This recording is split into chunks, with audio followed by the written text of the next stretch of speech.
இங்க ஒரு ஊர்ல ஃபுட் காம்படிஷன் நடக்குது. எல்லாரும் ஃபுட்டை அடிச்சு நவுத்திட்டு இருக்காங்க. நம்ம ஹீரோ நான் இருக்கும் போது ஃபுட் காம்படிஷனா அப்படின்னு சொல்லி ஒரு ஹாட் டாகே எடுத்து லபக் லபக் லபக் லபக்குன்னு வாய்க்குள்ள தள்ளிக்கிட்டு இருக்காரு. தள்ளினது மட்டும் இல்லாம காம்படிஷன்ல ஃபர்ஸ்ட் பிரைஸும் வின் பண்ணிடுறாரு.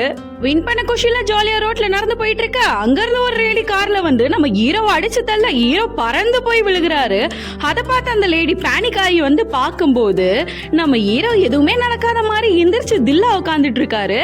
விழுந்ததுல கால் மட்டும் சைடு வாங்க. இதை பார்த்த உடனே நம்ம இவருக்கு ஹெல்ப் பண்ணி ஆகணும் அப்படின்னு சொல்லிட்டு குடுகுடன் போன் எடுத்துட்டு வரும்போது ஹீரோ அந்த இடத்துல இருந்து காணோம். எங்கன்னு பார்த்தா அவர் அந்த உடஞ்சு போன காலை வச்சுட்டு நொண்டி நொண்டி நடந்து வந்துட்டு இருக்காரு.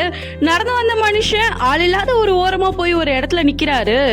திடீர்னு என்ன ஆகுதுன்னு தெரியல, அவரோட காது டோர் மாதிரி ஓபன் ஆகுது. உள்ள 2 குட்டி மனுஷனுங்க இருக்காங்க. அதுல ஒருத்தர் ரோப்பள்ளி கீழே போட்டு கீழே வந்து பார்க்க காலு கிட்ட மச்ச மாதிரி ஒரு பட்டன் இருந்தது. அதை அமுக்கும் போது காலு ஓபன் ஆகுது. அதை அந்த குட்டி மனுஷன் அழகா சரி பண்ணிடுறான். சரி பண்ண உடனே நம்ம ஹீரோவும் நார்மல் ஆயிடுறாரு. வீடியோ பிடிச்சிருந்தா லைக் பண்ணுங்க. சரி பாய்.